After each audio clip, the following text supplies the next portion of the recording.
Welcome to Luca and Miguel. Enjoy the video. You start by finding the exact sensor and why it's there. Some are glued, some stitched, some heat-pressed.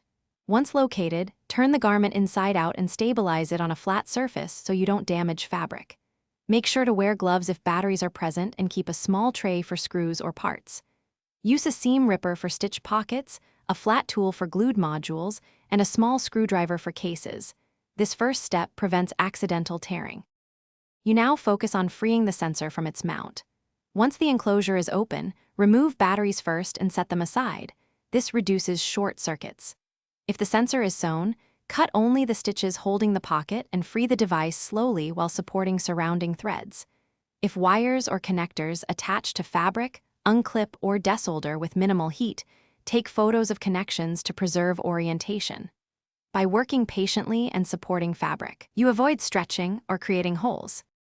You finish by repairing any damage and ensuring the garment remains wearable. Once the sensor is out, check the hole. If small, reinforce with a few hand stitches. If larger, apply a patch or use fusible interfacing to stabilize the area. Make sure to recycle removed electronics and batteries at an appropriate facility rather than throwing them away. Finally, wash or spot clean the repaired area to remove marks. If a problem arises,